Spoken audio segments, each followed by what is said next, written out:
What's up, Tang Gang? We got a very special guest with us today. This mountain of a man who's also been my mentor for a little over 6 months. Give it up for Keefe Carpenter. What's He going is on, guys? moving from the Carolinas all the way to Texas. Man, Yeah, thanks for introducing me, Jesse. It's good to be on here with you. okay, let's get into right into our topic. All right, so let's start with the introduction. Tell my audience a little bit about yourself, the work you've done with me, all that good stuff. Got it. Yeah. So my name's Keith, 25 years old. I'm a self-improvement, men's issues content creator. Also run an online personal training business. I met Jesse probably a year and a half ago, maybe, and I've coached him on and off since. He's made an awesome transformation lately. Just been really working on leveling up his YouTube business and just overall really improving in life. Right, right. When I first started out, I lacked social skills, physical appearance wasn't as good and my mentality wasn't, and we just basically we fixed a lot of that in a short amount of time. So Yeah. props to you. Now let's get into the subject. So modern men these days, okay, they have this victim mentality, like they are owed something. And they feel like they're a victim. So, what do you think are the biggest things holding men back from living the lives that they really want? Well, I think that first thing you said was is definitely a big part of it, the victim mentality. I've recently come to realize that it seems like the men's issues kind of side of the internet, the manosphere, also really pushes this victim mentality as well, even though they don't think they're doing it. So like I think a lot of the red pill stuff even comes at it from this attitude of like women are out to get you, everything's screwing you. And I fundamentally come to believe that there is really nothing out there can keep you from getting what you want if you decide you're going to take responsibility for doing it for yourself. I mean, you're a good example of this. Like you've done a tremendous amount of work on yourself and it produces results. And so I think that that victim mentality is certainly one of the big things holding guys back these days. I think that one big thing underlying it all is also, and this is probably one of the reasons why guys buy into the victim mentality, is that guys don't have an underlying value system for their lives. They don't know why they're kind of getting up in the morning. They don't feel inspired to create a vision for their life. And when you don't have that vision that motivates you to do something with your life, you're kind of left in this place where all there really is just to feel bitter and resentful and negative. And so like one of the big issues guys need to really start working on is asking themselves like what the point of their lives are. And I don't mean that in really like this existential spiritual kind of way. That's fine, but just as simple as like understanding your own biology and understanding as a human being the things that give you positive emotion and a feeling of fulfillment in life, or going after things in life and raising your status, becoming a higher level man. These are things that everyone can work towards, and they're pretty simple. Another thing that I think guys really should be doing some work on, is taking the smart moves right in front of them. I think also because we have all these influences in front of us who are like doing really great. And sometimes we get caught up on, we see the Andrew Tates of the world who are like driving Bugattis and worth $100 million. And we think we got to swing for that. When in reality, like I was actually talking to a guy this morning on a coaching call and I was telling him like he's financially not in a very good spot. He's not in very good shape. And I was like, dude, you could be ahead of so many people in 6 months and you wouldn't feel like a failure if you just got yourself like a decent certificate for a average paying job and started working out. Like taking those simple actions right in front of you is another thing that I think guys are really struggling on. I mean, there's a few right there that we could unpack. Oh yeah, yeah, definitely. The manosphere, there's a lot of acronyms, most of it, a lot of it is toxic, the victim mentality, blaming society, and for me, about my story. I found the black pill about a year ago, right around the time you started coaching me. And, I had a lot in common with them. And I had to, really dig my way out of, that doomer mentality and really fix my life. And, there's a lot of resentment in the black pill community for me now. And, if I happen to see one of those guys on the street, like a physical altercation might actually go down. Like, I'm Uh-huh. not saying I'm condoning violence, but that's how much resentment they have towards me. They just can't handle the fact that someone who used to be one of their own has now risen above and really going towards creating the life that he wants to live. Well, they're not actually going to do anything to you physically because they're all talk on the internet. They're just Mhm. butthurt guys. Like they're Oh not yeah. actually going to do anything with their lives. The interesting thing about a lot of this stuff is like, the black pill, the red pill, really, like, I mean, any political ideology, they all will take something that's true, but they'll distort the truth and they'll interpret it through this very like resentful lens. So like, is it true that you need to be physically attractive to do well with women? Yes, but they take that and play it out as this victim game, and women are being bad to men somehow, like how dare a woman expect a man to be physically attractive, kind of thing. Like, why don't you just take that information and apply it in your life and make yourself better? Like, that's again that thing where I was saying I don't believe there's anything out there that can really, that you are a victim to. It's just that, like, yeah, there are challenges and obstacles, but that doesn't make you a victim. That's just life, and you have to get around those things. So, and again, I've never met a guy also who was so bad off in any way that he couldn't, in the case of the black pill, make himself an attractive guy. I actually talked about this on a recent video. I know a guy right now. He's 6'2". He's pretty handsome guy. He makes $200,000 a year right now, and he can't get a girl to save his life because his lifestyle is screwed up and his social life is not well set up. And so he has, I mean, he has all the requisites that the black pill would say, oh, he's going to do really great with girls, and he doesn't do good with girls. And then I know another guy right now, he's got a pretty average job. He's not poor by any means, but he's like 5'7", but he's got social skills. He's charismatic, and he goes out and talks to girls, and he's got a girlfriend. It's like, it's ultimately about how you're going to interpret all these things. And that's one of the biggest challenges guys are facing right now is they're getting hit with a lot of content that wants them to feel bad for themselves. It's like a lot of the men's community talks about how people are out to get men, right? The global elites are out to get men, or the governments, or the feminists, or whatever. People are always out to get men. I would tell you a lot of these men's movements are out to get men too, because they're all just wanting to convince them to give up on all this shit. It's like, you have no reason to give up on life. You can take all this stuff and make yourself stronger. And if you want the world to be different, that's on you to make the world a better place. Oh yeah, yeah, definitely. And a lot of what you said resonated with me. As you know, when you first met me, I was this kind of weird, socially awkward, almost a little bit creepy guy. And then, Yeah. we changed all that. And not going to be a victim and blame my upbringing. Yeah, it's going to be a little more difficult, but I can still push through that. I can force myself to learn social skills, learn social calibration, and all those things. Yeah, So, I was pretty ruthless with you, but it oh wasn't you yeah, in particular. I'm just kind of like that with people. I'm just pretty oh to the yeah. point, but I mean, you Mhm. you took it the right way and made yourself better, and now your life's better as a result. So, but let me ask you this though. Do you think there is a hint of truth in the boyosphere, the complainosphere, that, society is to blame, especially here in the West where we live in the United States and other, surrounding countries? Is society to blame? We live in a society where, there's wokeness, there's feminism, there's the Me Too movements, there's all these sayings, women only want the guys at the top 20%. 80% of guys are invisible to woman. Do you think, and you add that with, poor parenting, single family households, do you think society is to blame for all of men's issues? All of it, no. Does it contribute? Yeah.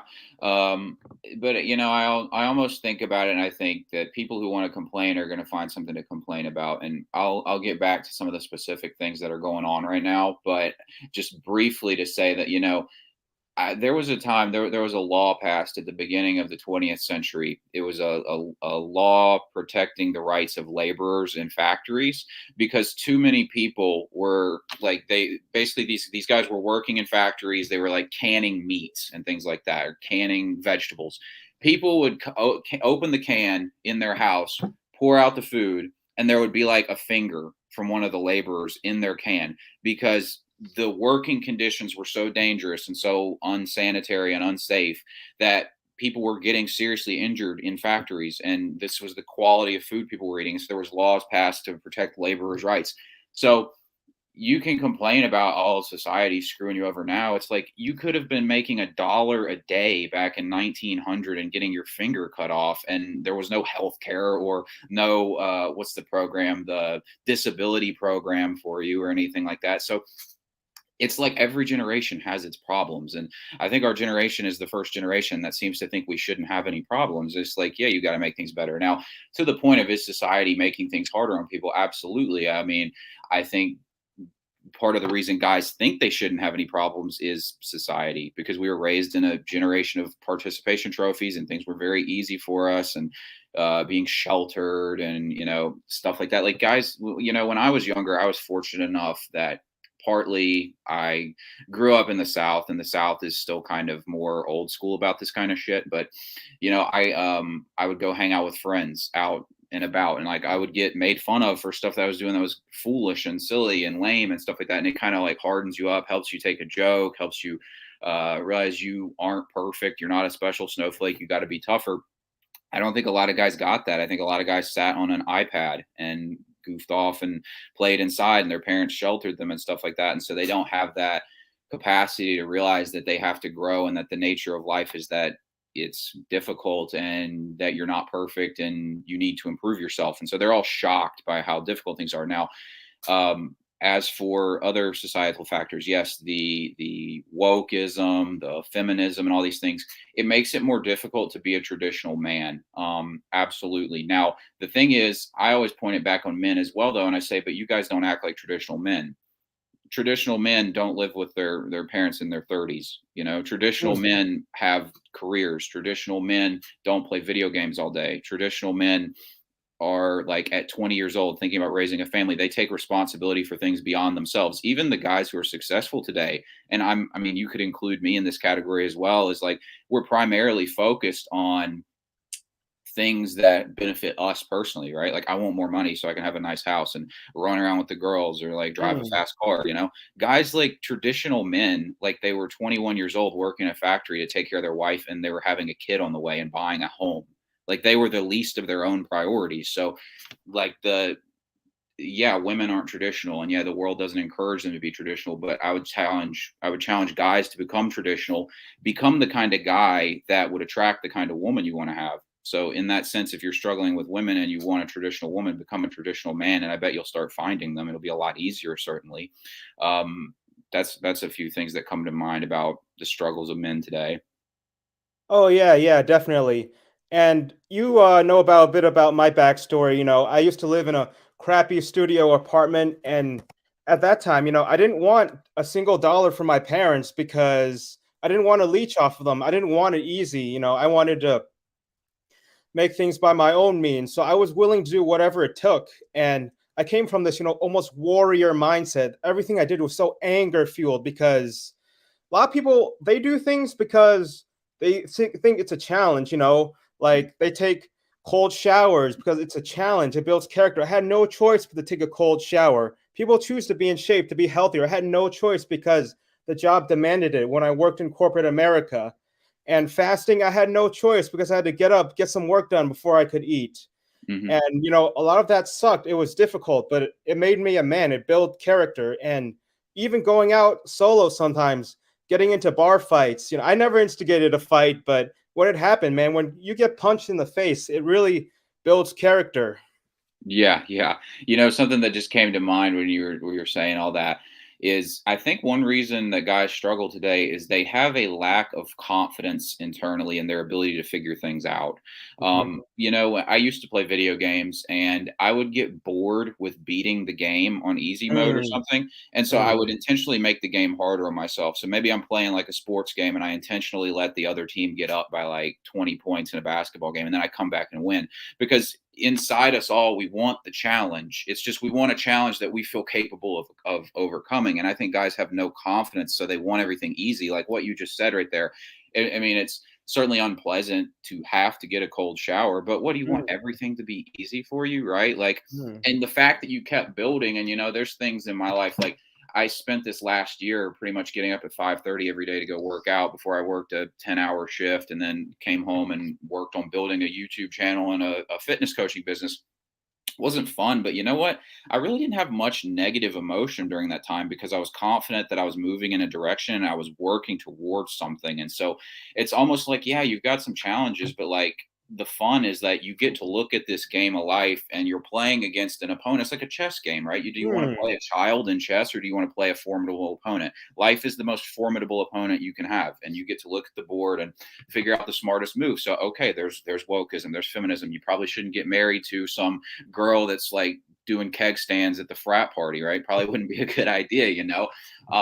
That's just reading the board and playing the game smartly. So like I think guys lack that inner confidence to know that they can put themselves into positions and figure out how to overcome those things. It's almost like that's kind of my move to Houston, you know. Like it could go wrong, but I have this inner confidence that I can figure things out even if it will not all be handed to me right off the bat, you know? Okay. So another thing I wanted to bring up is, you talked about video games and the iPads. Well, think of the modern man, what a lot of them are doing. They're basically sedated. They spend all this time playing video games. They're scrolling on social media, wasting their time. You talked about in your earlier video, they're smoking things they just shouldn't be smoking. They're on dirty websites. They're spending so much time pleasuring themselves. So they're in this sedated state where it's hard for them to do anything. And would you think they have those societal challenges because of our modern day, these inventions that we have that make modern men sedated? Yeah, certainly. I think porn's one of those things that like I Mhm. feel like as a when I first found porn, I was like 10, 12 years old, something like that. When you're Mm. that age, like even if and I'm sure my parents told like they probably didn't tell me don't watch porn, but they probably told me something to the effect of like they probably had already told me something to the effect of it's not good to do that kind of stuff. But when you're 10 to 12 years old as a guy, you just can't really comprehend that. And you're curious and you go find these sites and they're instantly available to you and you don't have any conception of how they're screwing your brain up or anything like that. And it becomes this addiction and you don't comprehend even what an addiction is at that age. You've never been addicted to anything. So that is like something where I feel like society really has dropped the ball. And I do believe that it should be illegal, obviously, for children to Mm. watch porn. That I feel like Mm. that should be a no-brainer. I don't know anyone who could really, in any honest way, debate that.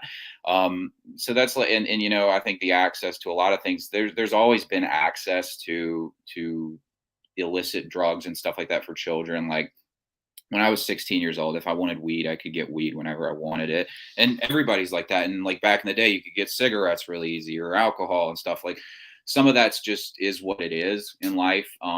The access to the porn is the one that I really do think is an issue though, because you can get it so young because you've got that technology right in front of you. And, I think our generation is fortunately awake to a lot of this stuff. Now, some of them are just flat out asleep at the wheel and they're going to screw their kids up too. But I think guys like you and me and people who are aware of this kind of stuff, when we have children, I'm not going to let my kids have an iPad when they're 10 years old. And I'm certainly going to block websites whenever they do get that kind of stuff. Mm. And they're going to be aware of how damaging that kind of stuff is. And they're going to be given this mindset that I don't think we were given, probably because our parents just didn't know any better because they didn't have the internet and they didn't have a bunch of people telling them that they should seek challenges in their life and stuff like that. So they didn't know to really tell us that. I'm going to instill in my kids a mindset of seeking challenge and a mindset of discipline and help them understand conceptually and intellectually why that's a good thing. And then I'm not going to let them have that kind of stuff. So that stuff you're talking about, yeah, having access to the technology way too quick, being doped up on the social media websites, weed, porn, all these kinds of things. Yes, that's absolutely a huge problem. Unfortunately, we are the guinea pig generation for a lot of that kind of stuff, and now we have to deal with the consequences in our own life, and it has screwed a lot of men up. The good thing about it is, even with the porn, it's something you can get over. Like if you Mm. have given yourself problems based on porn, whether that be you're just awful with girls now or you have actual physical issues because of it, it's something that can be fixed if you have the discipline to get over it.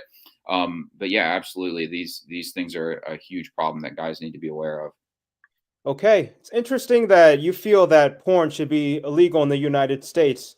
Now, here's the issue, though. Well, I don't know if it's necessarily that it should be illegal for everybody. I'm on the Okay. fence about that one. I think it should be illegal for anyone under 18.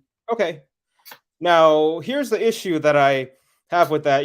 With that being said, me, I don't follow any woman that I know I can't get in real life, but Mhm. most guys don't have that discipline. So even if we were to outlaw porn for certain ages, they're still gonna use Instagram to get their fix, because they're just going to find something else. So, what are your thoughts? Instagram's almost like a porn website in some I think sense. Instagram should have age requirements too. Oh, I okay. I think Instagram does actually now have a version for people under 13, which is weird. I don't think anyone under 13 should have an Instagram regardless. It's a All right. dopamine, it's addictive. It's firing off all this dopamine in your brain, Mm-hmm. and it gives people ADHD. It's ridiculous. Mm. But I would tell you, yeah, I don't think you should have. I don't understand how it would benefit a child to have social media before the age of 18. I don't. Mm. The benefit would be, well, all the other kids are using it. So if you just made it so none of the kids were using it, then nobody would be bothered by it. And the idea that, I guess, oh well, they won't know how to use the technology if they don't use it as kids. It's like Instagram is simple. It takes you 30 seconds to figure out how to use Instagram. So they're not going to be falling behind on anything. And as for also the amount of sexual content on Instagram, you'll notice that these porn sites actually started first. And I think Okay. if you got rid of, if you made it a lot more difficult to access the direct hardcore porn, I think, well, one, all the girls doing OnlyFans would have to stop. I mean, I don't know, I don't know where we would draw the line on the OnlyFans versus like hardcore porn thing. I mean, but you would think that they would probably, a lot of that would dry up, and so there would be less financial incentive for these girls to exploit themselves. It's Mhm. not that they wouldn't do it. There's no getting around it. But it's just like, can we put, it's almost like I could, before I was 21, I had a fake ID, and Okay. I had already gone through my entire drinking phase before I was 21 years old. Like, Mm. and so, like, obviously alcohol is illegal for anyone under 21, but I had plenty of access to it. But does that mean we should make it so that there's no laws against people getting alcohol, or like should we do our best to regulate the substance, and just the nature of things is that people are going to be able to get their hands on it anyways? I think it's the same with porn. Does that mean every person under 18 is not going to be able to see naked girls? No. And that is what it is. But could we at least make it easier for parents and easier for children to have a mentally healthy upbringing, And that's kind of my approach to it. Okay, so now we talked about raising children, and an issue we have, as I mentioned earlier, single family households. A lot of families are having children before they're ready. Me personally, I want to have children, but I'm not ready till maybe 35, even 40 to raise them. I'm a late bloomer, and I'm not going to sugarcoat it. I Yeah. know myself well enough. So, but I got to ask you this: raising children, how do you know that, especially if it's a boy, it's a your child's a boy, how do you know for sure you won't raise a weak-willed individual in a feminized society where, I don't know if you want to send them to public school or private school, but where the school system is woke, where the teachers are almost like brainwashing the children a little bit? How do you, where you go home and they're like, oh, the teacher told me this, but Papa Keefe, you told me this, and there's that conflict, that clash almost between the two worlds. How are you going to handle that? Well, in my particular case, I have a pretty solid idea of what I'm going to do. For more of a general rule on that kind of stuff, is the first thing you have to do as a parent is be present and be, what's the word? Aware, informed. You have to know what's going on. I don't think a lot of these parents, they have any idea. Like, I used to work with a guy, he had a kid, and his kid's going to go through that same process you just talked about. He's going to go to public school and get indoctrinated into a bunch of crap, even though his father doesn't believe any of that. But his father's not responsible enough to pay attention to what's actually being taught to his kid, and he's not responsible enough to take control of the education of the child. So in my specific case, though, I have this vision already lined up. I'm not going to send my kid to public school, or maybe private school, and that'll depend. I'm probably going to have my wife homeschool him, and Okay. I want to create a community of me and people like myself that are going to live near each other, and we're going to, like, the parents are going to be building things and have the same kind of value system, and then the wives are going to be raising the children, the fathers can be involved as well, but we're all going to be in a situation where we're financially successful, we've got the right value systems, and we understand the importance of the education. My kid's going to be very inculcated. I don't believe it's valuable for my son to go, or my daughter to go sit down and get brainwashed in a public school for until he's 18 years old. I don't see the value in that at all. The public school system, what does it even really teach you that I couldn't teach? And even still, like, it's more about who you know, and even the skills that will get you paid in life are not skills you learn in public school. And even things like, soft skills, intangible skills, critical thinking skills. They don't want you to be a critical thinker in public school. They don't teach you to think critically. So like anything he could learn, he can't really learn in home in public school. So honestly, I would tell most people that they shouldn't send their kids to public school. Hmm. And people might come back and say, well, yeah, but I got to work a job and all this stuff. And this is why I say that people should just be responsible for their finances.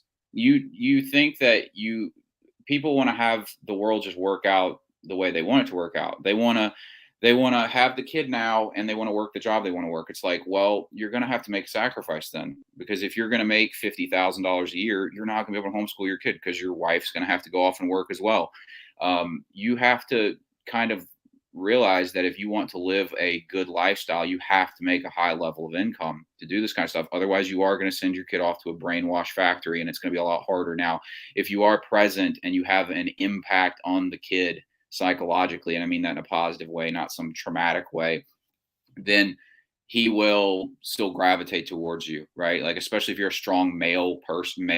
Like, most of the reason guys become weak is because they don't have a strong father figure. I Hmm. knew a guy, he was in public school with me. And so obviously you can go to public school and not become completely weak. He had a lot of respect for his father. His father, I believe, was the fire chief of the town. So, Hmm. masculine kind of job. I'm sure I never met the man, but I'm sure he was a pretty masculine guy, a traditional man. And this guy, he went off to college to play baseball. He's married, solid guy, good head on his shoulders, never did anything stupid. Nobody would call him a weak man. So even if you do go off to public school, it can be done that you can raise a strong man. It's just a lot harder, and it's getting harder every year as, the next round of people raised in the liberal education system in the public school, the education degrees that you get at university and the way they see the world, it's just going to get harder and harder on you. But I mean, it can be done as long as you're a strong man yourself. Oh yeah, definitely. Now we've talked about marriage in the past, during the pre-stream too, but I'm curious now. You see, your view of marriage has changed because in the past, some of your older videos, you said, you felt relationships were kind of useless, but that Yeah. mindset has changed. So I gotta ask, what made you have that change? And going forward, you are open to the idea of marriage. How do you find, a good traditional woman in our society, in Western society where it's, oh, you go girl, boss lady, strong female protagonist, all that stuff. How do you Yeah. find a good woman when, women have all these issues these days?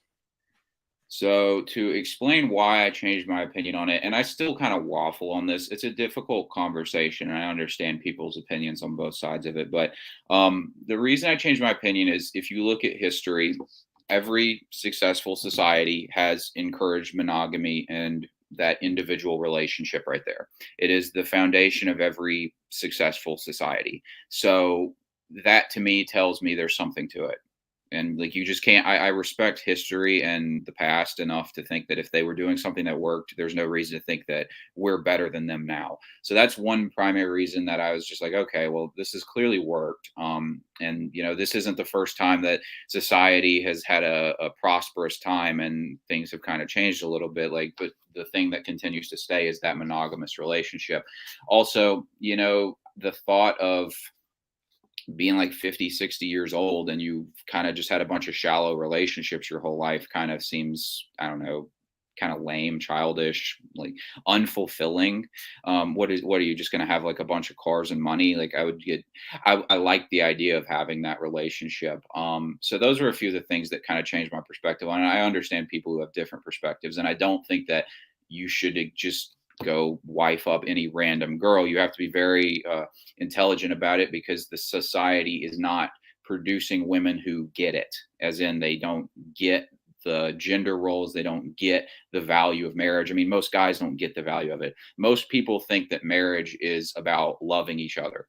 But if it's about loving each other, well, I can love somebody and not be married, so why get married? So again, people don't really understand the point of the concept. They don't understand the institution is the most local bond that produces a society and produces and process and sends forward the values of the society into the next generation. So it's an essential part of a nation as well. People don't understand these kinds of things. So you have to first, I would tell you, if you're going to find somebody, if you're going to go down this path, you need to understand what the point of it is, because it's not just about having sex. That's a Okay. part of it, but it's not just about that. And it's not about being in love. There's a lot to it. And there's a lot. I don't think it makes much sense to get married if you don't buy into gender roles and traditional values and stuff. So when you're looking for it, you need to understand that. The next thing is you have to find a woman who understands that. I think I was telling you this on the pre-stream. It's doable. If you live in the Bible Belt, there's still plenty of women out there who believe in this kind of stuff. It's less like if you go to New York City or Los Angeles, like good luck with Hmm. that. But if you're in Texas or the Carolinas or Oklahoma or something, there's plenty of women who still have traditional values and stuff. It can certainly be done. Or like my friend that I was telling you about on the pre-stream, he met a girl from Ecuador. She's bilingual, traditional values, is getting a law degree, cooks for him and listens to him and treats him like the man of the house. Like, why wouldn't you marry that girl? Like makes perfect sense. You got to find something like that. So it's really about understanding the values. You have to understand them yourself. And then you have to find someone who also understands the value of the institution of marriage and the value of traditional roles. And then another thing that you can do is understand your own personality type. I think, for me, I'm a very dominant kind of person naturally. There's something called the DISC personality assessment, and I was a very strong D, which the D in DISC is for dominant. So, like, I'm very Mm. much like a leader type of guy, right? So, like, if I had a woman who was also like tried to be in charge and stuff, like, that would just end in a fight the whole time. Oh It would not yeah. go anywhere. So, I need somebody in that DISC personality assessment who's an S, which is supportive you know understanding. I'm not saying you have to, like, on the first date send the girl a personality test, like, might not be a bad idea, but you kind of pick it out for yourself and be like, okay, I know that maybe I'm not a dominant person. You still need to be the man of the house, but your definition of man of the house might not necessarily be the same as mine. Mine is like, I'm like the leader of like a company or an enterprise, and like I'm going to make all the decisions here. Yours might be a more passive form of masculine leadership, but understanding that and finding somebody with a personality that can complement you so that there's no clashing and so that nobody feels like they're not getting their way in that relationship. That's just basic relationship understanding right there. All right. Hey, Marlon, we see your questions, but we're gonna get to you guys at the end of the stream. Okay. Right now, we gotta get through these real quick, and we'll get to your questions. Don't worry. So, one more thing before we talk about your big move. I got another burning question. Men's mental health crisis. People don't talk about that a lot, and a lot of men are not going to go forward saying they have mental health issues. But we got to say it as it is. Men these days are struggling with anxiety, depression, loneliness, suicide. Like it's at an all-time high. And so how would you address this? What are the solutions? Is therapy the right way? Is finding more tribes of people the right way? How do you address the men's mental health crisis? I think the anxiety one, I'll try and pick them out individually because some of them are Mhm. different. Right. When it comes to anxiety, actually, women are increasing in rates of anxiety higher than men. Men are certainly up on anxiety as well, but that's just a general problem. So it changes the way we're going to diagnose the problem. So, because it's not just a men's issue. Men are more likely to commit suicide because we're more likely to actually pull the fucking trigger. Like, Mhm. excuse my language. I know you don't want me to curse on here, my fault. But uh, so with anxiety, it is though. I think that is a large part of anxiety comes from having a very unclear version of what the future is going to look like and a very unstable present. And the thing Mhm. that makes people have a sense of security in the present and in the future is having a community to be around. Because if you have to handle the entire world on your own and feel like you're going through everything on your own, that's extremely anxious. I mean, you're just going to be anxious, right? I could be going through the worst situation on earth, but if I've got like 10 guys going through it with me, it just feels different, right? We can all agree this sucks, but we're in it together and it gives you a whole different vibe. I think so many guys today lack strong social connections. And in the case of women, in their case, I think they have a lot of superficial relationships online, but they Mhm. don't trust anybody either. Guys are more likely to be, I think, completely isolated. Women are more likely to have a lot more superficial relationships, but neither of them get the job done. You need an in-person, physical community. And this is why I tell guys a lot of times, there's, I believe the number was 9 million able-bodied men not in the workforce right now in America, something Mm, ridiculous like that. And they don't want to work these jobs because, like, and I understand because the pay is not that great, but at the same time, you're missing out if you find a good community to work with. It gives you like a level of mental sanity. And they don't have to be like Dan Bilzerian, Andrew Tate, Patrick Bet Davids running around you, but like just people who are listening, just people to connect to and understand. And it helps you make sense of your world to have that. And so I tell guys, like, even if you're not employed, just get a job around people. It will make some sense of your life. And then you can take the next step from there. That's with anxiety. When it comes to depression, I think depression is linked to uh, the desire in our society to play the victim. I'm not mm, saying there is no such thing as depression. There is certainly biological depression. There are people more prone to depression, but I okay. will tell you, I have never met a person who exercised regularly, got up at a good hour, and had a good social life who was depressed. It's a lot of it is stuff you can handle, and I think a lot of people find it convenient to be depressed, and it's a lot easier to say it's this thing that falls from the sky than to look at your reality and say, well, I'm eating like crap and I'm waking up at 11 in the afternoon and I'm not working out. I had a friend who was very depressed, and we were living together like roommates at the time, and I was like, dude, start working out with me. He started working out with me for a few weeks. He seemed to feel so much better. His life seemed to be going so much better. He had more confidence. He was less depressed. He was getting up at a good hour.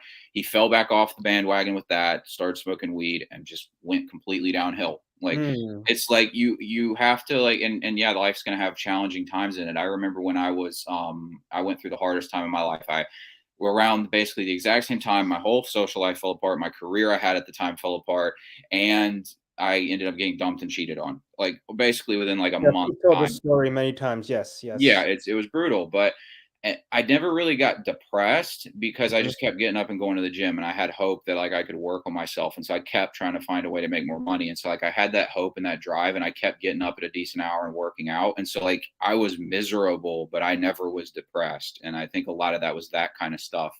Um, I think was there anything else that you asked me about in that question with mental health? Or was that pretty much No, it? you answered it Mhm. perfectly. So, this is the moment we've all been waiting for now. You're literally like 2.5 days away from moving into, you know, Houston, Texas Yeah. to, pursue your future. So let me ask you this. What is going through your mind right now? Is there anxiety? Are you experiencing sleepless nights? Like, this must be very nerve-wracking for you. What's going on right now? I actually got a 95 out of 100 on my sleep score last night. I slept really good last night, actually. Nice. No, so I really am not anxious about it, and it's really because this seems like kind of an impulsive move from the outside, but it was actually a very logical decision I made. And then I also am not going off like on some like mission that I could fail dramatically at. I was telling you on the pre-stream, I have a goal by the end of this year. I want to hit 1 million subscribers and $100,000 a month in my personal brand and business. Hmm. Hmm.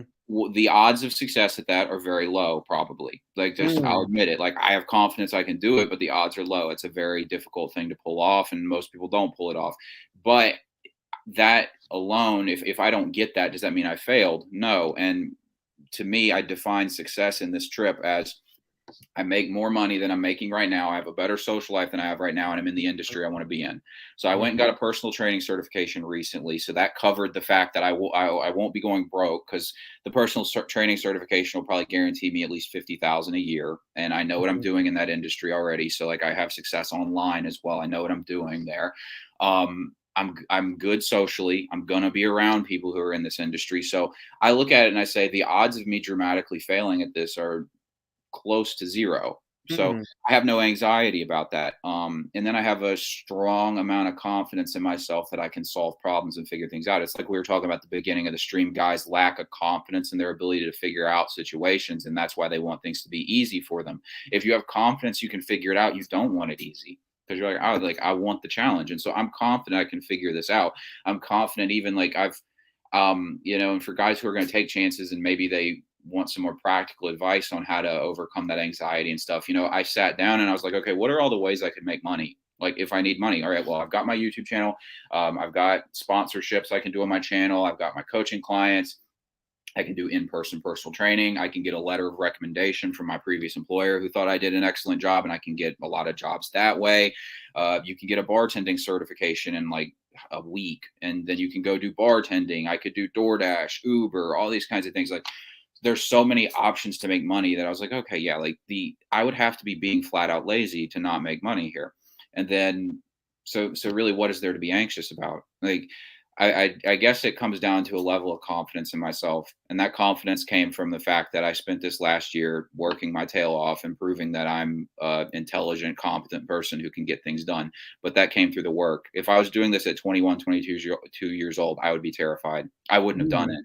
But now at the place I'm at in life, I've earned the right to feel confident I can pull this off. So I'm not telling everybody to do the same thing and pack your bags and move 16 hours away. But whatever the challenge is that you've earned the right to take on in your life, it's almost like playing video games. In order to take on a boss in a video game, the boss level, you have to have done a few things before you can face that boss and you're strong enough to beat that boss. It's like that in your own life, right? If I was trying to run a multinational corporation right now, I would fail miserably, but I'm not doing that. I'm not on that level yet. Maybe the level for you is you need to put your resume in order, get up at a decent hour, hire a personal trainer, get yourself a new job and start working out. Maybe that's the challenge for you. And you just take on that challenge that's right in front of you, that's a little bit of a stretch that'll force you to grow. And then you mitigate your risks so that there's no chance of failing. And that's kind of how you avoid anxiety with that. And that's how I feel extremely confident in my decision. Yeah, man, you're certainly a risk taker, and Yeah. leaving your comfortable job, leaving the state that you grew up in to for a better future. So, but how do you know you're on the right path, though? How do you know this is the optimal way of doing things? Have you ever considered if you stayed in North Carolina, would things turn around? What if things have gotten better? Do you know this is the optimal move for you? I don't know. Like, I mean, that is an act of faith, right? I mean, there could be Mhm. different places I could move. There could be, I couldn't move at all. I could stay here. I'll tell you that my thought process for a while was I wasn't going to move. And I was like, I'm going to keep building. And so, like, I'd gotten a couple promotions actually at my job, and I was Mm. on the verge of getting another big one.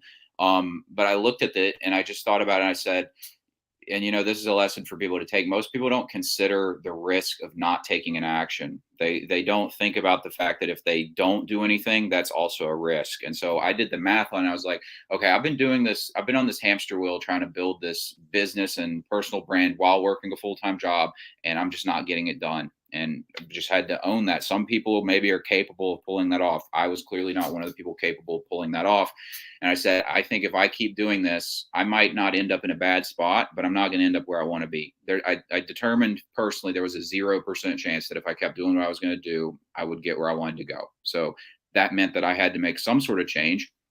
And I remember I was sitting in the gym, actually, I was working out in the middle of a set, and it hit me like this light bulb going off. Sometimes in your life, you have those situations where it's like a voice comes right through the fog of your brain and it just like is very clear to you. And it told me to move, and it was like, you need to move. And I just kind of, when I get that, which I've gotten it a few times in my life at this point, I usually listen to it. I'm like, okay. Mm. So I heard it and I was like, okay. I was like, where do I need to move? And then I thought about it for a second. I was like, Houston. And I was like, okay. And I'm not saying this is divine. This is just kind of what happened to me. And I said, okay, so guess we're gonna move to Houston. And I said, well, I'm not gonna be impulsive about this. Let me think about it for a few days. I thought about it for a few days. I felt very good about it.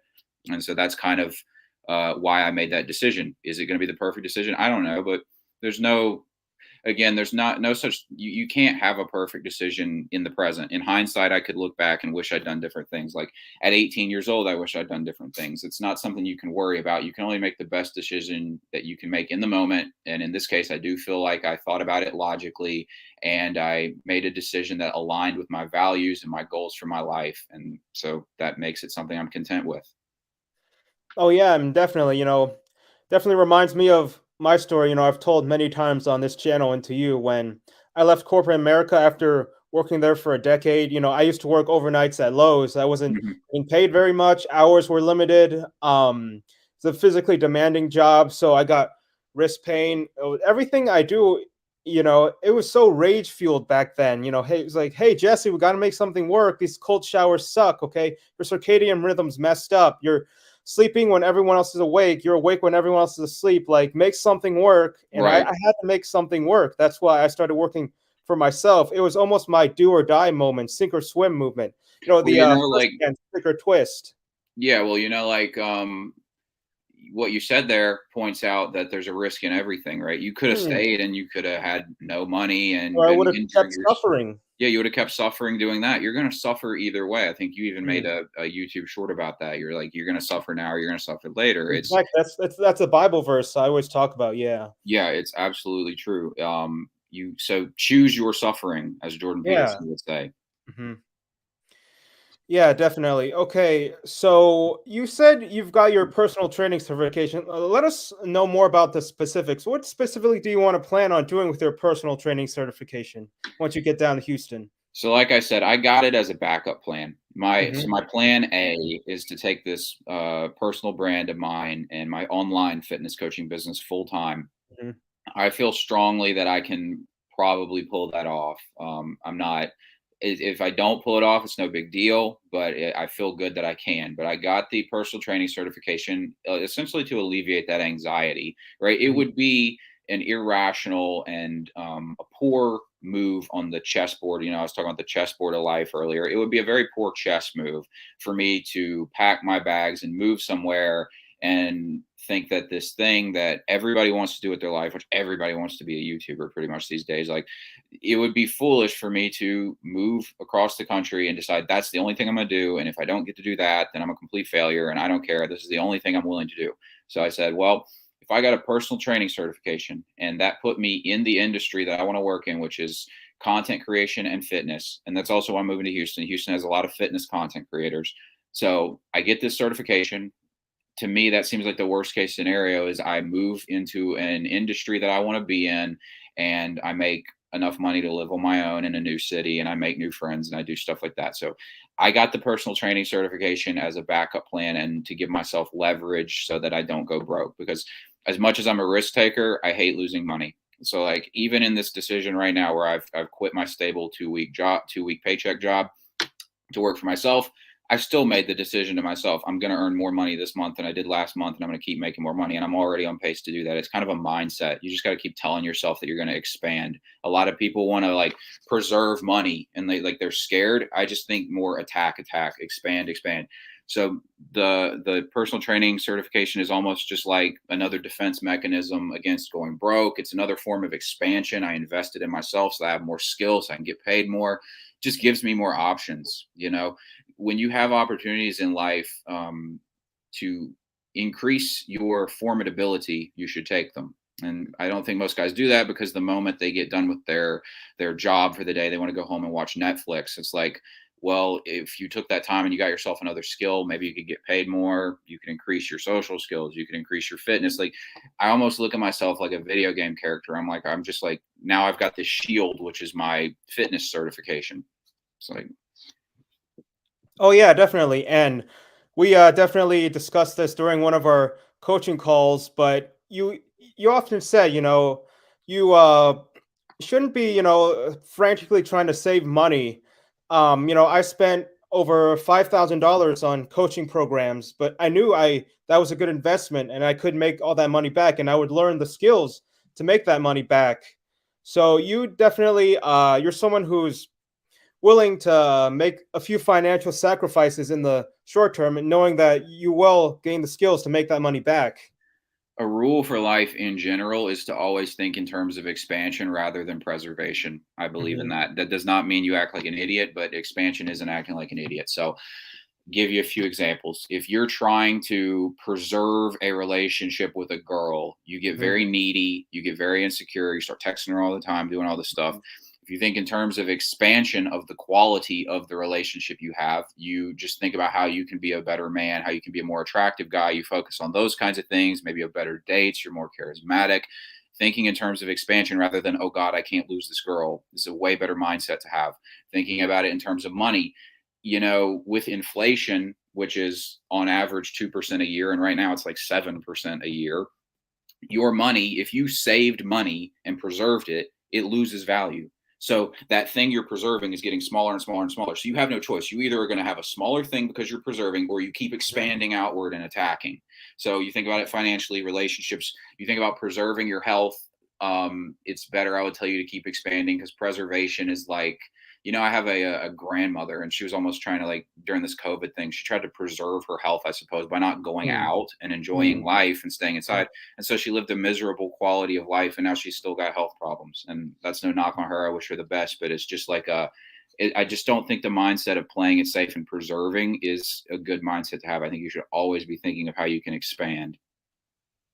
Yeah, man. Before I address the questions, had a great discussion, and I gotta say, we need more guys like you who are willing to uplift young guys who are lost these days. Because there's guys like you, there's guys like First Man, there's guys like Hamza, and we can definitely use more guys like you. There's not enough right now. That's why guys are suffering from mental health problems and lost more than ever now. And Well, thank you. Yeah, I'm glad to see you on your YouTube journey too now. yeah, exactly. So we're now going to do some Q&A. You guys can fire off some questions, but first I'm going to scroll to the top and see go from there. Okay. So okay.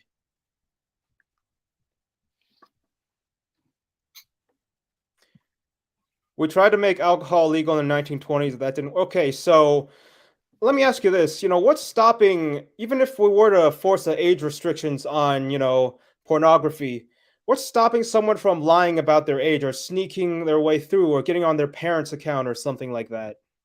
There's nothing to necessarily stop it. Again, like I was saying, it's about putting up barriers. Mm, So if, like I said, I went through my drinking phase before I was 21 years old, but I still had to go get a fake ID, and I knew that it was something, it was illegal, and I had to hide it from my parents, and I had to be I had to be almost more responsible than I would have been otherwise because of the risks. And so it's not about completely stopping things from happening. It's about creating a culture that doesn't make it so that horrible, unhealthy things that are destroying your brain are extremely easy to access. If you put barriers around things, like back when they had the video stores, they had the adult section. Like there was like a person who stood outside the adult section and didn't let the kids go in. It's like that. It's just that symbolic barrier to entry of like, this is something to be taken more seriously. When you're 10 years old, you don't understand why you should take porn seriously. And it's just on the internet, and it's literally, I could go right now on my phone right now. I could pull it up, and nothing's going to stop me. So yeah, there's plenty of ways to get around it. My personal feeling on it is you should be 18 or 21 years old, and they should have to do ID verification. And then the place you go to that allowed that whichever one you chose to join is going to verify your ID and then let you onto the platform. And the thing about that also I think is interesting is most people are feel a lot of shame around the idea of watching porn. So I Oh think a yeah. lot of people would be embarrassed to even send their ID off to a porn site to let them onto the site. I think even that barrier would scare a lot of people off because they feel embarrassed. There's not a lot of embarrassment around drinking alcohol. In fact, there's none, Mm. but there's a lot of embarrassment around watching porn. And I think if you forced people to put their names to the fact that they were doing it, I think that would even scare a lot of people off. Awesome. Okay, next one. Thoughts on copywriting. Dude, you told me about this a lot. In order for me to improve my YouTube videos, I need to do copywriting. So you're Yeah. all about copywriting. Yeah, well, it's just a smart skill to know. I would tell you I'm an average copywriter. Like, I Mhm. mean, the normal humans out there who haven't done any copywriting are awful at it. I would tell you I'm average at it. I'm certainly not exceptional, but the fact that I'm decent at it allows me to write things in a way that I feel like is more impactful than it otherwise would be. And I can think it helps you think in a way that you can emotionally resonate with your audience in a better way. As a general rule, copywriting is a skill that I mean, it's one of the essential digital marketing skills. So there's a lot of demand for it, and it's one of those things that you can also work for yourself and do. I think it's a good idea to learn the skill if you want to take it as a serious enterprise for yourself, like your primary source of income. That's not a bad idea as well. All right, next question. The family court system has sourced a lot of men on marriage. Okay, look. So you've been cheated on in your younger years, and if you were to eventually get married, there will be that risk where you could lose half your assets. And everyone knows the court system is against men, and women have everything to gain through a divorce, and men have everything to lose. And women are almost always the ones who initiate the divorce. So let's hear your thoughts on this. Well, I would say, why don't we just change the laws? There was a time when women couldn't vote. So Okay. the fact that women have the right to vote right now is because men decided to give women the right to vote. And I don't say that in like any demeaning way. It's just a fact because the men were the ones with the right to vote and the men went and voted that women had the right to vote. So my point being, you can apply enough pressure that things will change, even in dramatic ways. So if men just stop getting married or say I'm not marrying under these circumstances, enough pressure will be put on the system to change the laws because the system needs us to get married and have children because otherwise the population collapses. So I do think the courts will eventually change the rules a little bit. um, and then also, and again, playing it smart is the best way you can mitigate against risks. 90% of businesses fail, but people still start businesses. You want to obviously be in a situation where if you have a bad business dealing, it's not going to destroy you. And that's the beauty of like bankruptcy courts and stuff. Oftentimes you can declare bankruptcy as a business and get out of a lot of the debt that you have because the government wants to encourage you to take that financial risk and start a business. I think it will end up eventually being very similar with marriages.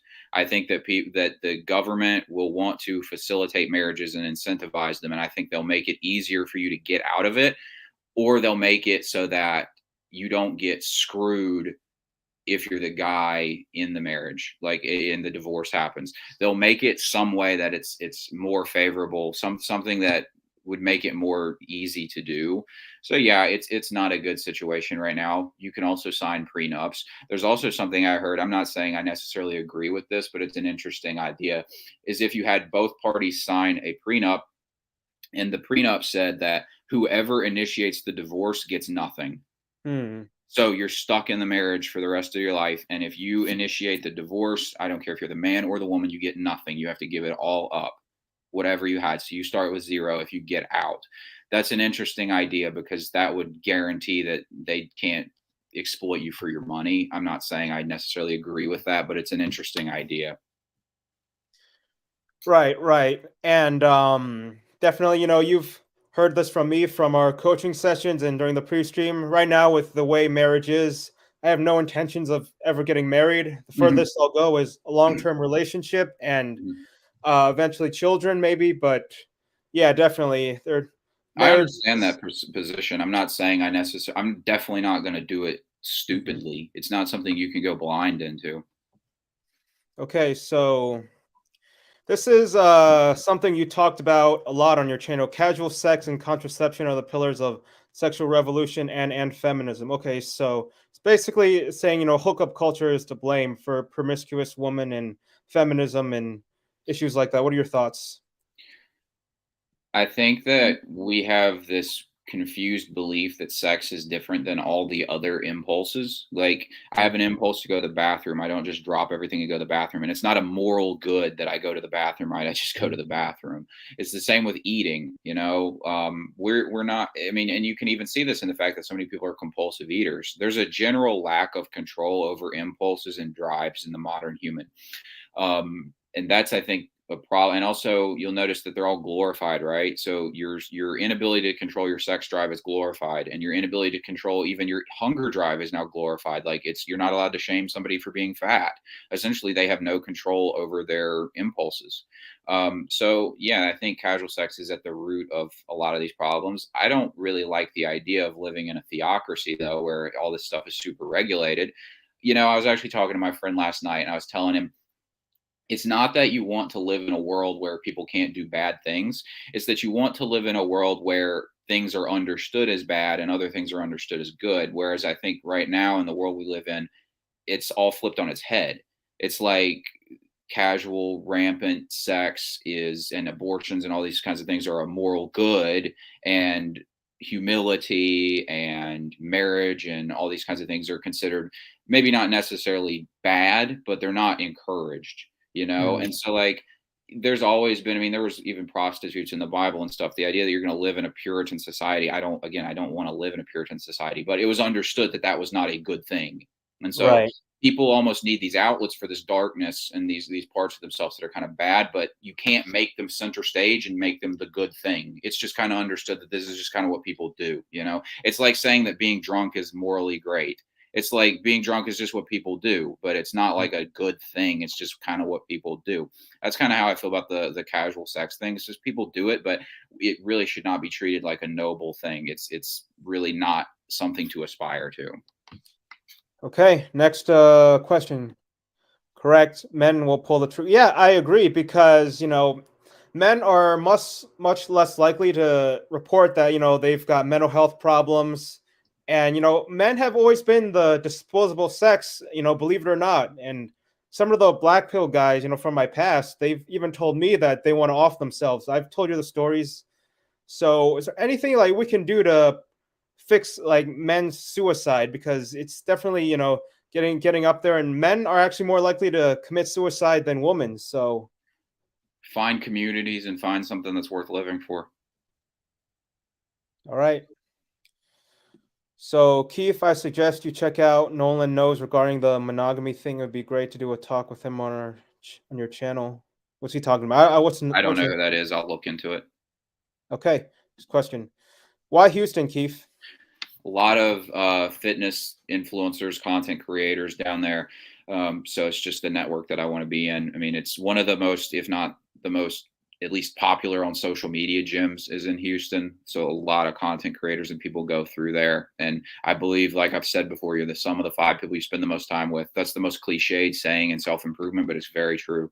And so I want to be around people who are doing the kinds of things I want to do. Awesome, awesome. Okay, cool. So, next question. We just had one come in. So, you've talked about, you being bold, how, it was difficult at first. So they've got a question now. How has been bold impacted your life? Um, one thing about it was it helped me realize that a lot of this stuff's kind of in your head. Hmm. And, I'm really grateful that I'm a guy because like I would much rather go out and work hard on myself and improve myself than be stuck in that box where it's all about physical appearance, which largely it is with women. Unless you're looking for a wife, then it's almost entirely about physical appearance. Hmm. So fortunately, I'm not in that box. I don't buy into this whole black pill idea that it's all about looks. And my experience after having shaved my head has proven that it literally changed nothing. Absolutely, I didn't change a thing. Anyone that found me attractive still found me attractive. Anyone who didn't find me attractive still didn't find me attractive. So it was, I guess, interesting in that perspective. It was liberating because I also thought I looked significantly better after I shaved it. Not, I mean, I think probably the most physically attractive I've been would have been with the full head of hair. Obviously, I think that just is what it is. Most people are going to look better with a full head of hair, with the exception of like Dwayne Johnson, probably. But like, I definitely look better this way than I did with a bald spot on my head. I'll tell you that. And so I feel better. And what's interesting also is it's changed my personality a little bit because once I shaved the head, when you've got the shaved head and you're jacked and you're very blunt kind of guy like I am, you really start taking on that like dickhead kind of alpha energy too much. I think it's actually something I've had to tone down because I used to, when I was like in high school and stuff, I was kind of this, I was never like a soft guy completely, but I just was not who I am today. And now I have really hit this full on like alpha, like I really am kind of an asshole to people kind of vibe. And I didn't even notice that I'm just like that because I talk to people very directly. I want people to talk to me very directly. But like I'll talk to girls and like they're just like, you are just an asshole. Like it's like it's almost something I've had to tone down a little bit because it's not the kind of, oh, you're an asshole like in a cute way. It's like a lot of them are like, no, you're just an asshole. So it's kind of it affects your personality a little bit, the way you look in the mirror. I don't know. It has definitely impacted some stuff, but I think overall it's a positive for my own mental health to realize that I'm not defined by a clump of cells on the top of my head. Awesome, awesome. All right, so we've been talking a little over an hour now. Keith, thank you so much for coming on. Yeah, absolutely. And I have all the respect in the world that you're moving to Houston. Thank you. And all right, well, if you guys enjoyed this content so far, I linked Keefe's YouTube channel and his Instagram down below. If you guys enjoyed the video, don't forget to like, comment, subscribe. See you guys on the next one. Thank you again, Keefe. You Yeah, all for take sure, care man. now. Yeah.